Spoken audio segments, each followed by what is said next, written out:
ಹೀರೆಕಾಯಿ ರಸಪಲ್ಯ ಇದು ಚಪಾತಿ ಜೊತೆ, ದೋಸೆ ಜೊತೆ, ಅನ್ನದ ಜೊತೆ ಬಹಳ ರುಚಿಯಾಗಿರುತ್ತೆ. ಹಾಗೆ ಮಾವಿನಕಾಯಿಯಿಂದ ಒಂದು ಹುಳಿ ಹುಳಿ ಖಾರವಾಗಿರುವಂತಹ ನೀರುಗೊಜ್ಜು, ಇದು ಸಹ ಅಷ್ಟೇ ಬಿಸಿ ಅನ್ನದ ಜೊತೆ ಅದ್ಭುತವಾಗಿರುತ್ತೆ. ಹೇಗೆ ಮಾಡೋದು ನೋಡೋಣ ಬನ್ನಿ. ನಮಸ್ತೆ, ನಾನು ನಿಮ್ಮ ಲತಾ, ವೆಜ್ ರೆಸಿಪೀಸ್ ಆಫ್ ಕರ್ನಾಟಕಕ್ಕೆ ನಿಮ್ಗೆಲ್ರಿಗೂ ಮತ್ತೊಮ್ಮೆ ಸ್ವಾಗತ. ಹೀರೆಕಾಯಿ ಬಳಸ್ಕೊಂಡು ಒಂದು ರುಚಿಕರವಾದ ಕುರ್ಮಾ ಅಥವಾ ಗೊಜ್ಜಿನ ರೆಸಿಪಿನ ಇವತ್ತಿನ ದಿನ ಮಾಡೋಣ ಬನ್ನಿ. ಇದನ್ನು ನಾನು ಅಕ್ಕಿ ರೊಟ್ಟಿ ಜೊತೆ ತೋರಿಸಿದ್ದೆ, ಹಾಗಾಗಿ ತುಂಬ ಜನ ಅದರ ರೆಸಿಪಿನ ಕೇಳಿದ್ರಿ. ಹಾಗಾಗಿ ಇವತ್ತಿನ ಈ ವಿಡಿಯೋ. ಮೊದಲಿಗೆ ಒಂದು ಮಸಾಲೆ ಪುಡಿನ ತಯಾರಿಸ್ಕೊಳ್ಬೇಕು. ಅದಕ್ಕೆ ಒಂದು ಬಾಣಲೆನಲ್ಲಿ ಒಂದು 4 ಒಣಮೆಣಸಿನಕಾಯಿ, 2 ಟೇಬಲ್ ಚಮಚದಷ್ಟು ಶೇಂಗಾ ಅಥವಾ ನೆಲಗಡಲೆನ ತಗೊಂಡು, ಎಣ್ಣೆ ಏನೂ ಹಾಕೋ ಅವಶ್ಯಕತೆ ಇಲ್ಲ. ಹಾಗೆ ನೋಡಿ, ಶೇಂಗಾ ಎಲ್ಲ ಚೂರು ಕಂದು ಬಣ್ಣ ಬರೋವರೆಗೆ ಹುರಿಬೇಕಾಗತ್ತೆ. ಆನಂತರ 1 ಟೇಬಲ್ ಚಮಚದಷ್ಟು ಕೊತ್ತಂಬರಿ ಬೀಜ, 1 ಟೇಬಲ್ ಚಮಚದಷ್ಟು ಎಳ್ಳನ್ನು ಹಾಕಿ ಸಣ್ಣ ಉರಿನಲ್ಲಿ ಎಳ್ಳು ಚಟಪಟ ಅಂತ ಸಿಡಿಯೋವರೆಗೆ ಹುರಿಬೇಕು. ಸಪ್ರೇಟಾಗಿ ಹುರಿದ್ರೆ ಚೆನ್ನಾಗಿರುತ್ತೆ. ಸ್ವಲ್ಪ ಪ್ರಮಾಣದಲ್ಲಾಗಿರೋದ್ರಿಂದ ನಾನು ಒಟ್ಟಿಗೆ ಸಣ್ಣ ಉರಿನಲ್ಲಿ ಹುರಿತಾ ಇದ್ದೀನಿ. ಕೊನೆಯಲ್ಲಿ 1/4 ಕಪ್ಪಷ್ಟು ಒಣ ಕೊಬ್ಬರಿನ ಹಾಕಿ ಅದನ್ನು ಸಹ ಸ್ವಲ್ಪ ಹೊತ್ತು ಹೀಗೆ ಹುರಿಬೇಕು. ಆಮೇಲೆ ಬಿಸಿ ಆರಿದ ಮೇಲೆ ಒಂದು ಮಿಕ್ಸಿ ಜಾರಲ್ಲಿ ತೊಗೊಂಡು ತರಿಯಾಗಿ ಹೀಗೆ ಪುಡಿ ಮಾಡಿ ಪಕ್ಕದಲ್ಲಿಟ್ಕೊಳ್ಬೇಕು. 2 ಹೀರೆಕಾಯಿನ ತೊಗೊಂಡಿದ್ದೀನಿ ನಾನು. ಎಳೆದಿದ್ರೆ ಚೆನ್ನಾಗಾಗುತ್ತೆ. ಈ ರೀತಿ ಉಗುರನ್ನು ನಿಮಗೆ ಕನ್ಸೋದಕ್ಕೆ ಆಗುತ್ತೆ ಅಂತಾದರೆ ಎಳೆದು ಅಂತ ಅರ್ಥ. ಅದನ್ನು ತೆಳ್ಳಗೆ ಸಿಪ್ಪೆ ತೆಗೆದು ಹೋಳು ಮಾಡಿ ಇಟ್ಕೊಂಡೆ. ಆಮೇಲೆ ಇನ್ನೊಂದು ಬಾಣಲೆನಲ್ಲಿ 2 ಟೇಬಲ್ ಚಮಚದಷ್ಟು ಎಣ್ಣೆ ಬಿಸಿ ಮಾಡಿ 1 ಚಮಚ ಸಾಸಿವೆ, 1 ಚಮಚ ಜೀರಿಗೆ ಹಾಕಿ ಒಗ್ಗರಣೆನ ಮಾಡ್ಕೊಳ್ಬೇಕು. ಸಾಸಿವೆ ಜೀರಿಗೆ ಒಂಚೂರು ಚಟಪಟ ಅಂತ ಸಿಡಿಯೋದಕ್ಕೆ ಶುರುವಾದ ಕೂಡಲೇ ಸ್ವಲ್ಪ ಕರಿಬೇವು ಹಾಗೂ ಕತ್ತರಿಸಿರುವಂತಹ ಈರುಳ್ಳಿ ಮತ್ತು ದೊಣ್ಣೆ ಮೆಣಸನ್ನು ಸೇರಿಸ್ತಾ ಇದ್ದೀನಿ. ಈರುಳ್ಳಿ 1 ಹಾಕಿದ್ದೀನಿ, ದೊಣ್ಣೆ ಮೆಣಸು 1 ಅರ್ಧ. ದೊಣ್ಣೆ ಮೆಣಸು ಆಪ್ಷನಲ್ಲು, ಅಂದರೆ ಕ್ಯಾಪ್ಸಿಕಮ್ ಆಪ್ಷನಲ್ಲು, ಇದ್ದರೆ ಮಾತ್ರ ಹಾಕಿ, ಇಲ್ಲಾಂದರೆ ಸ್ಕಿಪ್ ಮಾಡ್ಬೋದು. ಅದನ್ನು ಆಮೇಲೆ ಹುರಿಬೇಕು. ಒಂದು ಚಿಟಿಕೆಯಷ್ಟು ಇಂಗು, 1/4 ಚಮಚದಷ್ಟು ಅರಿಶಿನ ಸೇರಿಸಿ ಈರುಳ್ಳಿ ಮೆತ್ತಗಾಗೋವರೆಗೆ ಹುರ್ಕೊಳ್ತಾ ಇದ್ದೀನಿ. ಸ್ವಲ್ಪ ಹುರಿದ್ರೆ ಸಾಕು ಈ ರೀತಿ. ಆಮೇಲೆ 1 ಟೊಮ್ಯಾಟೊ ಕತ್ತರಿಸಿರೋದು ಅದನ್ನು ಸಹ ಸೇರಿಸಿ ಟೊಮ್ಯಾಟೊ ಒಂದು ಸ್ವಲ್ಪ ಮೆತ್ತಗಾಗೋವರೆಗೆ ಪುನಃ ಹುರ್ಕೊಳ್ಬೇಕಾಗತ್ತೆ.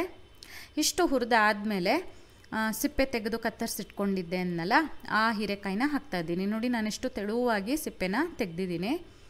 ಅದನ್ನು ಹಾಕಿ ರುಚಿಗೆ ತಕ್ಕ ಹಾಗೆ ಉಪ್ಪನ್ನು ಸೇರಿಸಿ ಚೆನ್ನಾಗಿ ಹೀಗೆ 1 ನಿಮಿಷ ಹುರಿಬೇಕು. ಆಮೇಲೆ ಒಂಚೂರು ನೀರು ಹಾಕಿ ಮುಚ್ಚಳ ಮುಚ್ಚಿ ಬೇಯಿಸ್ಕೊಳ್ಬೇಕು. ಹೀರೆಕಾಯಿ ಬೇಗ ಬೆಂದು ಬಿಡುತ್ತೆ, ಒಂದು 5 ನಿಮಿಷ ಸಾಕಾಗುತ್ತೆ. ನೋಡಿ, ಇಷ್ಟು ಬೆಂದಾದಮೇಲೆ ಇದಕ್ಕಿವಾಗ ರುಚಿಗೆ ತಕ್ಕ ಹಾಗೆ ಹುಣಸೆಹಣ್ಣು ಮತ್ತು ಬೆಲ್ಲನ ಸೇರಿಸ್ಕೊಳ್ಬೇಕು. ಹಾಗೆ ಪುಡಿ ಮಾಡ್ಕೊಂಡಿದ್ವಲ್ಲ ಮಸಾಲೆ ಪುಡಿ, ಅದನ್ನು ಸಹ ಸೇರಿಸ್ಬೇಕು. ಚೆನ್ನಾಗಿ ರೀತಿ ಒಂದು ಸಲ ಮಗ್ಚಿ ಎಷ್ಟು ಬೇಕೋ ಅಷ್ಟು ನೀರನ್ನು ಸೇರಿಸಿ, ಅದೇ ನಿಮ್ಗೆ ಗೊಜ್ಜು ಅಥವಾ ಒಂದು ಕುರ್ಮದ ಹದ ಬರಬೇಕು ಅಷ್ಟು ನೀರನ್ನು ಸೇರಿಸಿ ಚೆನ್ನಾಗಿ 1-2 ನಿಮಿಷ ಮಗ್ಚುತ್ತಾ ಕುದಿಸ್ಬೇಕಾಗತ್ತೆ. ತಣ್ಣಗಾದ್ಮೇಲೆ ಇದು ಒಂದು ಸ್ವಲ್ಪ ಗಟ್ಟಿ ಆಗುತ್ತೆ. ಅದನ್ನು ಗಮನದಲ್ಲಿ ಇಟ್ಕೊಂಡು ಎಷ್ಟು ಬೇಕೋ ಅಷ್ಟು ನೀರು ಹಾಕಿ ಈ ರೀತಿ ಚೆನ್ನಾಗಿ ಕುದಿಸಿ, ಕೊನೆಯಲ್ಲಿ ಬೇಕಾದರೆ ನೀವು ರುಚಿ ನೋಡಿಬಿಟ್ಟು ಉಪ್ಪನ್ನು ನಿಮ್ಮ ರುಚಿಗೆ ತಕ್ಕ ಹಾಗೆ ಹೊಂದಿಸ್ಕೊಳ್ಳಿ. ಹಾಗೆ ಈ ರೀತಿ ಮೇಲಿಂದ ಸ್ವಲ್ಪ ಸಣ್ಣದಾಗಿ ಕತ್ತರಿಸಿರುವಂತಹ ಕೊತ್ತಂಬರಿ ಸೊಪ್ಪನ್ನು ಹಾಕಿ ಒಮ್ಮೆ ಮಗ್ಚಿದ್ರೆ ರುಚಿಕರವಾದಂತಹ ಹೀರೆಕಾಯಿ ಕುರ್ಮಾ ಅಥವಾ ಗೊಜ್ಜು ತಯಾರಾಗುತ್ತೆ. ತುಂಬ ರುಚಿಯಾಗಿರುತ್ತೆ. ರೊಟ್ಟಿ, ಚಪಾತಿ, ಅನ್ನ ಯಾವುದ್ರ ಜೊತೆ ಬೇಕಾದರೂ ಬಡಿಸ್ಬೋದು. ಟ್ರೈ ಮಾಡಿ. ಅನ್ನದ ಜೊತೆ ಕಲಸಿ ತಿನ್ನೋದಕ್ಕೆ ರುಚಿಯಾದ ಗೊಜ್ಜಿನ ರೆಸಿಪಿ ಒಂದನ್ನು ಇವತ್ತಿನ ದಿನ ನೋಡೋಣ ಬನ್ನಿ. ಇದು ಬಹಳ ಬೇಗ ತಯಾರಾಗುತ್ತೆ. ತುಂಬ ಕಡಿಮೆ ಪದಾರ್ಥಗಳನ್ನು ಬಳಸ್ಕೊಂಡು ಸುಲಭವಾಗಿ ಯಾರು ಬೇಕಾದರೂ ಮಾಡ್ಬೋದು. ನಾನಿಲ್ಲಿ ಈ ತೋತಾಪುರಿ ಮಾವಿನಕಾಯಿ ಇದೆಯಲ್ಲ, ಅದು ಒಂದು ಅರ್ಧ ಭಾಗದಷ್ಟು ತೊಗೊಂಡಿದ್ದೀನಿ. ನೀವು ಯಾವ ಮಾವಿನಕಾಯಿ ಬೇಕಾದರೂ ಬಳಸ್ಬೋದು.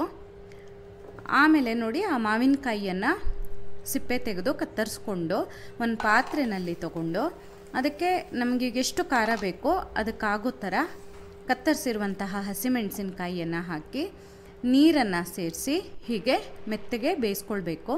ಬೇಗ ಬೆಂದುಬಿಡುತ್ತೆ ಮಾವಿನಕಾಯಿ. ಆಮೇಲೆ ಅದನ್ನು ಚೆನ್ನಾಗಿ ಮಸ್ತು ಇಟ್ಕೊಳ್ಬೇಕು. ನೀವು ಬೇಕಾದರೆ ಮಿಕ್ಸಿಗೂ ಹಾಕ್ಕೊಳ್ಬೋದು ಅಥವಾ ಹಾಗೆ ಕೈಯಲ್ಲಿ ಬೇಕಾದ್ರೂ ಹಿಸ್ಕಿ ಇದು ಮಾಡ್ಕೊಳ್ಬೋದು. ನೋಡಿ, ಇಷ್ಟ ಆದಮೇಲೆ ಇದನ್ನು ಒಂದು ಕಡೆ ಪಕ್ಕದಲ್ಲಿ ಇಟ್ಕೊಳ್ಳೋಣ. ಆಮೇಲೆ ಒಂದು ಬಾಣಲೆನಲ್ಲಿ 1 ಟೇಬಲ್ ಚಮಚ ಎಣ್ಣೆ ಬಿಸಿ ಮಾಡಿ, ಅರ್ಧ ಚಮಚ ಸಾಸಿವೆ, ಅರ್ಧ ಚಮಚ ಜೀರಿಗೆ, 1 ಒಣಮೆಣಸಿನಕಾಯಿ ಚೂರು ಮಾಡಿರೋದು ಇಷ್ಟನ್ನು ಹಾಕಿ ಒಗ್ಗರಣೆನ ತಯಾರಿಸ್ಕೊಳ್ಬೇಕು. ಸಾಸಿವೆ ಜೀರಿಗೆ ಚಟಪಟ ಅಂತ ಸಿಡಿದ್ಮೇಲೆ ಕರಿಬೇವು ಹಾಕಿ ಒಂದು 7 ರಿಂದ 8 ಬೆಳ್ಳುಳ್ಳಿ ಎಸಳನ್ನು ಸಣ್ಣದಾಗಿ ಕತ್ತರಿಸಿರೋದು ಅದನ್ನು ಸೇರಿಸ್ಕೊಳ್ತಾ ಇದ್ದೀನಿ.